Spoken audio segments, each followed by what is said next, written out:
In this video, I'm going to be talking about the best way to lose body fat with less effort. So stay with me and I'm going to teach you just a bit of chemistry behind it so that you can understand.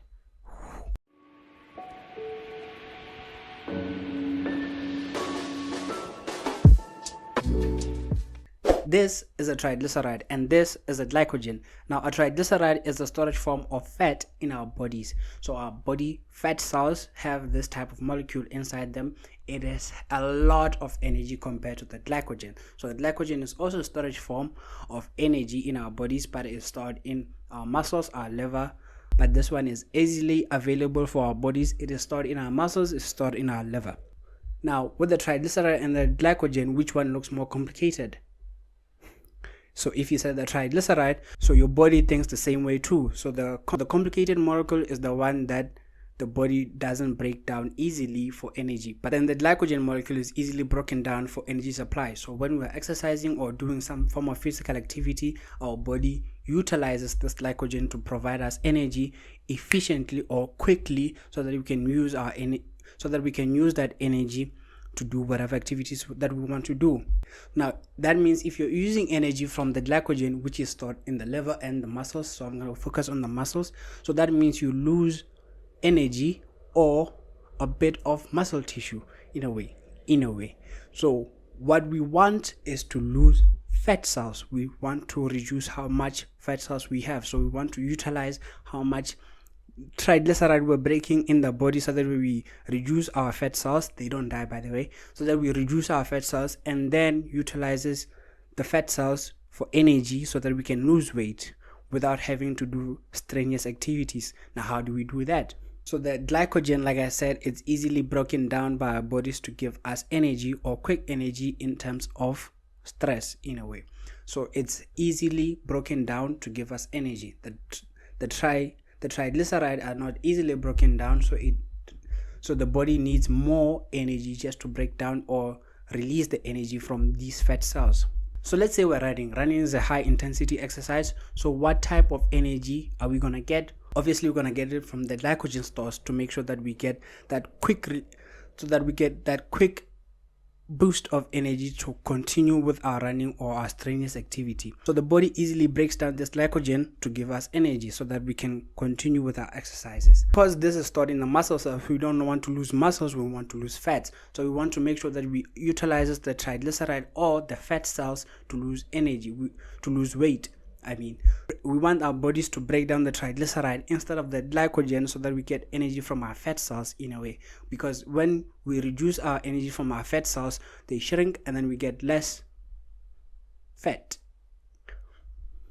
We shrink in size and then you lose weight.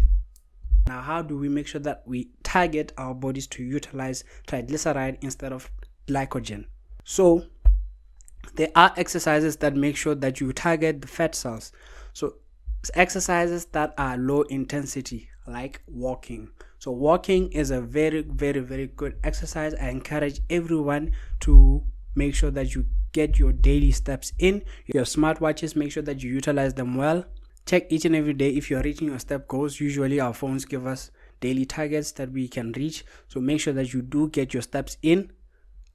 I am not going to recommend a target for anyone because people have different energy expenditures and requirements, but make sure you utilize your smartphone or your smartwatch to make sure that you take your daily steps if you are reaching the goal or not.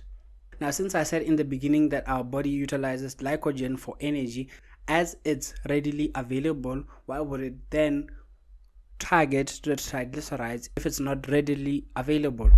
Now, in exercises like walking that are over a long period of time or do not require a quick burst of energy, our body is able to break down the triglycerides easily because it's not in an emergency state. Now the way the body sees it is that you need energy, but then it's not that intense. So what it does is that it gives you a slow release of energy to continue with your walking exercise along the way. So it provides you, it's easy to break down the triglyceride because it's energy that's required as you're walking, as you're doing this type of exercise. Now, when you start running or you're doing something that intense or intensity exercises, the body cannot break down the triglyceride that fast as it's complicated.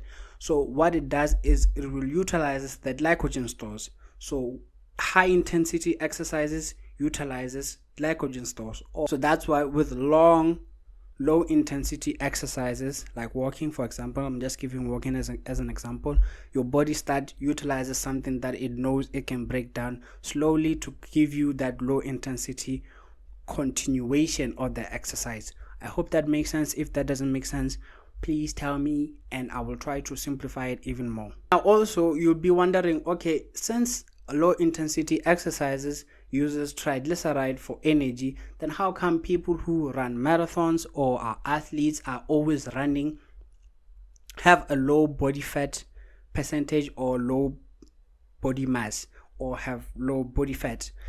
Well, the triglyceride oxidation, that means the usage of fat for energy, it works with low intensity like I explained, and also with long strenuous exercises. So by long strenuous exercises, it means your body sees that you are running. It will give you that. I'm gonna give running as an example. So your body sees that you are running intensely, so it's gonna give you energy from the glycogen stores. Now when your body starts to realize that this person is still continuing to run, and remember the triglyceride has twice the energy as compared to glycogen. So as your body starts to notice that you are running for a long period of time, so it's going to need more energy. So what it does is going to reduce the oxidation of the glycogen or carbohydrates and then start utilizing the triglycerides. So it's going to start using the fat to continue with that long strenuous exercise. So long intensity exercises uses fat cells to give you energy. Low medium exercises also use fat cells to utilize or to give you energy for that exercise. It's only intense short exercises or medium exercises that utilizes our muscles or our glycogen stores for energy. So the best way I feel for someone who's not used to exercising or going to the gym is to take a walk, because this will be a long, low intensity exercise that will help you lose weight or utilizes your fat cells for energy, as compared to running very fast on a treadmill for 5 minutes and then stopping, because within that 5 minutes that you did that intensity exercise, your body gave you a boost of energy, which is from your muscles or your glycogen in a way. Hope that makes sense. Now with the exercise, that's not the only thing that you're gonna need for weight loss. There's other things that you're gonna need just to lose weight. So body expenditure, or how much energy you are expending or taking out per day, is very important. So there's different components of energy expenditure. So how much we're taking out. These are energy expenditure, which is BEE. Thermal effect of food. This is the different types of food that we are eating that our body is gonna need energy to digest, absorb that type of food. So digestion and absorption and transportation needs energy to do all those processes. So there are different foods that you eat, and whilst you're eating that type of food or that type of food to be digested, your body is gonna need energy. Where is it gonna get this energy? From the triglycerides, or from the fat cells, to make sure that you digest and transport this type of food in your body. And activity thermogenesis, this is AT. So this is the energy expenditure during exercise, the one that I just spoke to you about, which I would still recommend that the best exercise would be walking. So make sure that you take a walk, watch this video as you're walking, or take a walk after this video. Commercial break. I also help with sports nutrition, so I help anyone who wants to bodybuild or become an athlete in some form of sport. So I help with nutrition, sports nutrition to be exact. All the best athletes have professionals guiding them, so make sure that you do have a personal dietitian. Send me an email, and then we'll start our consultations. Our consultations are done online, and that's when we're gonna form a relationship and build trust and help each other. Also, please recommend my practice to as many people as possible.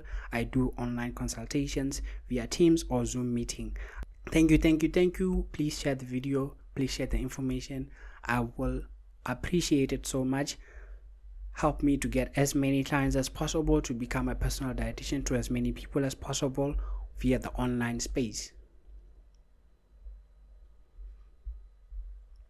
Take care of your body. It is the only place that you have to live.